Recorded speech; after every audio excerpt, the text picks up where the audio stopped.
네, 안녕하세요. 부동산 전문 변호사 이석기입니다. 오늘은 이제 임대차 계약이 끝난 후에 이제 어떤 법률 관계가 발생을 하는지 그런 임대차 계약과 관련한 이제 법률적인 부분에 관해서 조금 설명을 드리려고 합니다. 그리고 만약에 임대차 계약이 끝난 후 뭐 어떤 분쟁이 발생하게 된다면 그런 분쟁들을 어떻게 해결할 수 있는지 이제 분쟁 사례들도 함께 조금 이제 설명을 드리려고 합니다. 그래서 먼저 오늘 이제 말씀드릴 내용으로는 먼저 첫 번째 이제 임대차 계약이 종료되는 경우 그 종료 사유에 관해서 설명을 드릴 거고요. 그리고 이제 두 번째로는 임대차 계약의 종료 후 그리고 보증금과 이제 임대차 목적물 그런 반환 관계에 대해서 종료 후의 관계에 대해서 설명을 드릴 것이고, 그리고 세 번째 이제 임대차 계약이 종료한 뒤에 임차인이 계속해서 이제 목적물을 점유하는 경우 이제 그 경우에 이제 법률 관계들을 이제 나누어서 설명을 드리도록 하겠습니다. 임대차 계약의 기본적인 구조를 먼저 말씀드리도록 하겠습니다.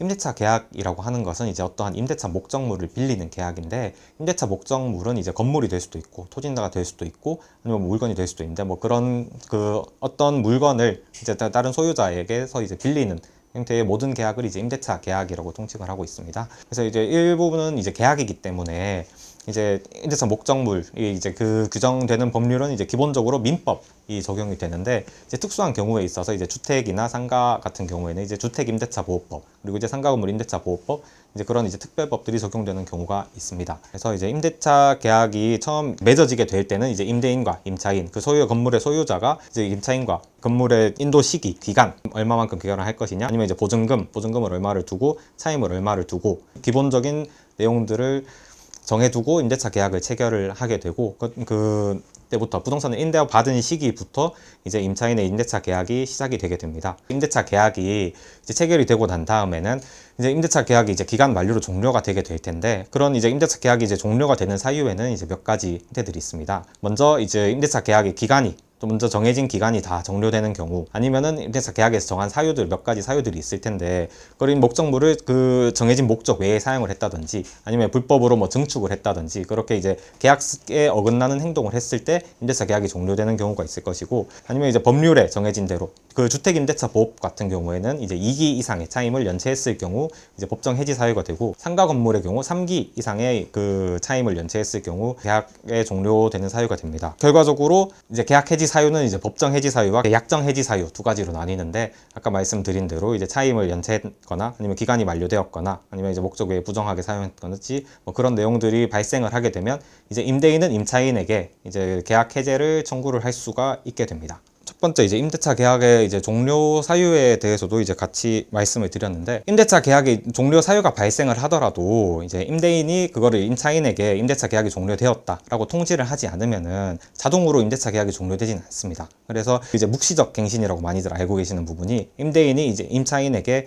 계약 뭐 기간이 만료했음에도 이제 계약 해지를 통보하지 않았을 때, 그러면 이제 임대차 계약은 다시 묵시적으로 연장이 되는 것이고, 그러면 이제 각자 그 법률에 따라서 주택이라면 주택임대차보호법, 상가라면 상가임대차보호법에 맞추어서 이제 묵시적 갱신의 효과가 발생을 하게 되는데, 주택임대차의 경우에는 묵시적으로 연장이 되면은 최소한 임차인은 언제든지 이제 계약 해제를 통보를 할 수 있지만, 임대인의 경우에는 이제 2년 동안 더 이상 계약을 해제를 청구를 할 수가 없다는 법률상의 사유가 발생을 하게 되고, 상가 건물 역시도 상가 건물은 이제 뭐 임차인이 그걸 안 된다면, 임차인이 만약에 이제 계약을 연장을 계속해서 원한다면 그러면 이제 10년간 이제 계속해서 이제 계약을 연장을 할 수 있는 이제 권한이 발생을 하게 됩니다. 임대차 계약을 중단을 원하는 임대인이라면은 이제 해지 통보를 하시는 것이 굉장히 중요한 사유가 됩니다. 그렇게 해서 임대차 계약이 이제 임대인의 통보로 이제 종료가 되게 된 다음에는 이제 남는 문제들이 있죠. 이제 보증금이나 아니면 이제 그거를 이제 임대차 목적물을 어떻게 반환하느냐. 이제 임차인의 경우에는 목적물을 반환할 의무를 부담을 하게 되고, 임대인의 경우에는 이제 보증금을 반환할 의무를 부담을 하게 됩니다.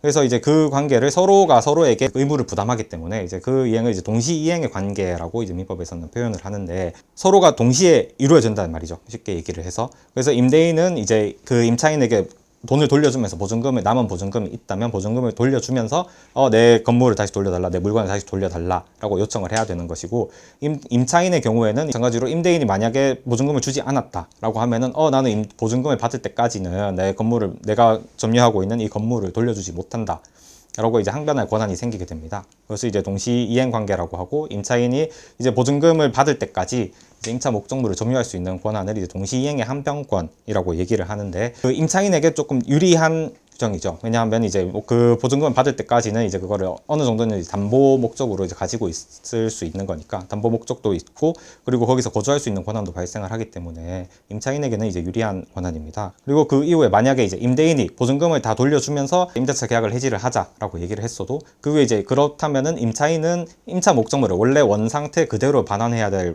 의무를 부담을 합니다. 원상 회복 부분에서 많은 이제 분쟁들이 발생을 하곤 하는데 임차인이 주택의 경우에는 이제 뭐 마루 바닥이 조금 끓겼다든지 벽지에 무슨 낙서가 생겼다든지 이제 그런 것까지 이제 원상 회복을 해줘야 되냐 뭐 그런 문제들이 생기는데 그거는 약정이 처음에 이제 약정이 없었다면 정해진 약정이 없었다면은 이제 통상적으로 사용을 하면서 생길 수 있는 그 뭐 통상의 손모라고 하는데 뭐 마룻바닥에 긁히는 거나 벽지에 뭐 낙서 그 정도는 이제 사용을 하면서 누구든지 이거를 발생을 할 수 있는 것이기 때문에 이제 임차인이 임차인에게 그런 통상의 손모에 관해서는 이제 원상회복을 청구를 하지 못하는 것이 원칙입니다.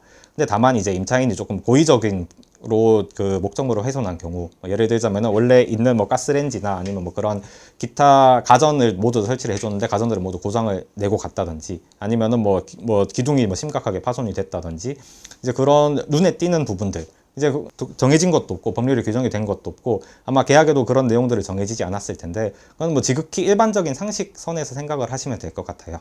벽지나 이런 크지 않은 부분 빠지자면 한 몇십만 원 내외로 이렇게 그거를 쉽게 수리할 수 있는 부분들 같은 경우에는 임대인도 임차인에게 청구를 하지 않는 것이 맞고 임차인의 경우에 내가 조금 심하게 그걸 했다 만약에 좀 이 건물이 많이 훼손을 시켰다라고 한다면은 미리 얘기를 하고 임대인에게 얘기를 하고 그 부분에 대해서 합의를 하시는 편이 그렇게 편이 좋지 않을까라고 생각이 듭니다. 다음 내용으로는 이제 임대차 계약이 이렇게 이제 종료하고 난 다음에 동시이행 관계가 발생을 한다고 말씀을 드렸는데 그 종료하고 난 뒤에도 이제 임차인이 이렇게 목적물을 반환을 하지 않고 있다든지 뭐 그런 문제들이 발생을 할 수 있는 임대인의 입장에서는 그렇게 발생을 할 수가 있죠.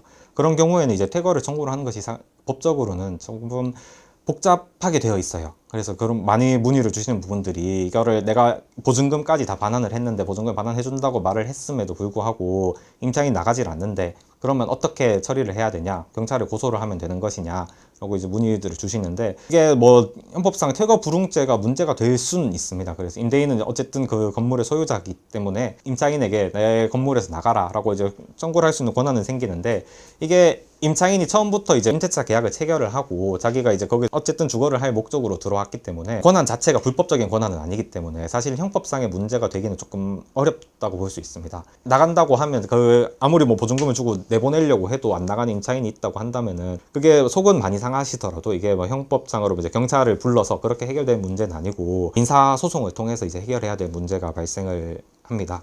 먼저 뭐 해결할 수 있는 방법으로는 여러 가지 방법이 있을 수가 있는데 뭐 지난번에도 설명드렸듯이 뭐 협의를 하는 방법도 있을 것이고 아니면은 뭐 명도 소송을 제기를 해서 그렇게 제기를 하는 방법도 있을 것이고 아니면은 뭐 재소전 화해나 아니면은 이제 뭐 조정 신청 등 이제 완전히 소송적인 절차는 아니지만 이제 소송 외 화해 절차라는 이제 절차를 통해서 그렇게 조금 이제 간편하게 해결을 할 수는 있는데 아무튼 이제 형사적으로는 해결이 어렵고 민사적인 방법으로 이제 그거를 다 해결을 하셔야 되는 부분입니다. 그래서 민사를 뭐 소송을 제기를 하든 협의를 하든 그때는 그때까지 발생한 모든 부분에 대해서 다 그걸 해야겠죠.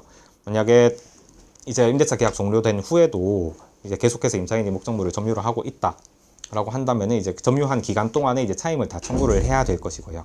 차임 청구 외에도 이제 만약에 목적물에 발생한 무슨 손해가 있다면은 뭐 기둥을 훼손을 했다든지 뭐 벽을 훼손을 했다든지 그런 부분에 대한 손해배상도 청구를 하셔야 합니다. 말씀드린 것 같이 이제 임대차 계약이 종료하고 난 이후에는 이제 임대차 계약 관계가 더 이상 유지가 될 수 없기 때문에 그럼 이제 더 이상 이제 임대인과 임차인 사이의 이제 관계는 유지가 되는 것이 아니라 임차인은 이제 불법 점유의 상태로 이제 들어서게 됩니다. 계약이 종료했기 때문에 그 임대인의 소유권을 침해를 하고 있는 것이죠, 임차인이. 그렇기 때문에 임대인은 그때는 이제 계약상의 청구가 아니라 임차인을 상대로 이제 불법 점유로 인한 손해배상을 청구를 하셔야 되는 것이고 손해배상액을 청구를 할 때는 이제 그 기준은 이제 통상의 차임 상당액이 이제 그 불법행위에 대한 이제 손해배상액으로 결정이 되게 됩니다. 손해배상액 같은 경우에는 원래 정해져 있는 이제 월 차임 상당액으로 이제 결정이 되는 경우도 있고 만약에 월 차임을 이제 계약상 모종의 이유로 만약에 차임을 많이 낮춰준 상태였다. 그 뭐 관계 때문에 뭐 그럴 수도 있기 때문에 그렇다면은 이제 원래 통상의 시세라고 하죠. 이제 형성되어 있는 시세대로 그러면은 매월 얼마 정도 뭐 매월 1,000만 원이면 1,000만 원, 뭐 2,000만 원이면 2,000만 원 상당의 이제 손해배상을 청구를 할 수가 있게 됩니다. 그래서 사실 이게 뭐 법률적인 내용이기 때문에 이게 뭐가 다르냐 이거는 그냥 뭐 계약으로 어차피 손해배상을 청구를 하는 거 아니냐라고 이제 말씀하실 수 있는데 이거는 엄연히 청구할 수 있는 권한이 달라지는 것이기 때문에 이게 소송의 문제, 명도 소송의 문제로 들어갔을 때는 이게 분명한 차이를 보이고 있거든요.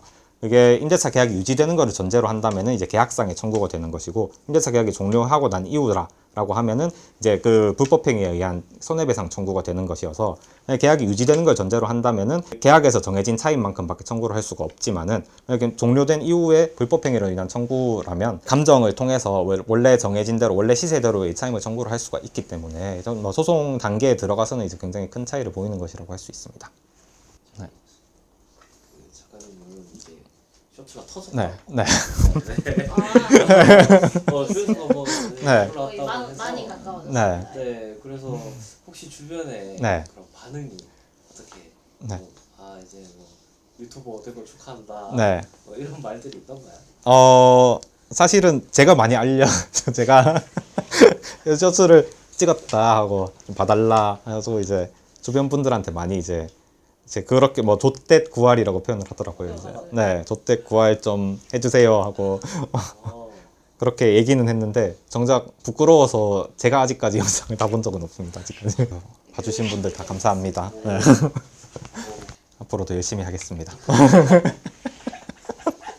네, 오늘 영상은 이제 임대차 계약이 종료된 이후에 어떻게 뭐 차임을 청구를 할 수가 있는지 보증금 반환을 청구를 할 수가 있는지 그런 분들을 이제 궁금해 하시는 분들이 많아서 이제 임대차 계약이 종료된 후에 이제 임대인과 이제 임차인 어떤 법률상 의무를 부담을 하는지 뭐 계약상 의무 관계는 어떠한지 그런 부분들을 조금 설명을 드렸습니다. 별다른 분쟁 없이 모든 임대차 계약이 잘 마무리가 되었으면 좋겠습니다. 네, 오늘 영상도 유익하고 이제 즐겁게 봐주셨으면 좋겠습니다. 앞으로 이제 다음 회차에는 이제 이런 법률적인 조금 딱딱한 내용 말고 좀 더 이제 부드러운 내용으로 이제 재밌는 내용으로 좀 더 이제 찾아뵈려고 하니까는 앞으로 많은 기대를 해주시기 바라겠습니다. 네, 지금까지 이석기 변호사였습니다. 감사합니다.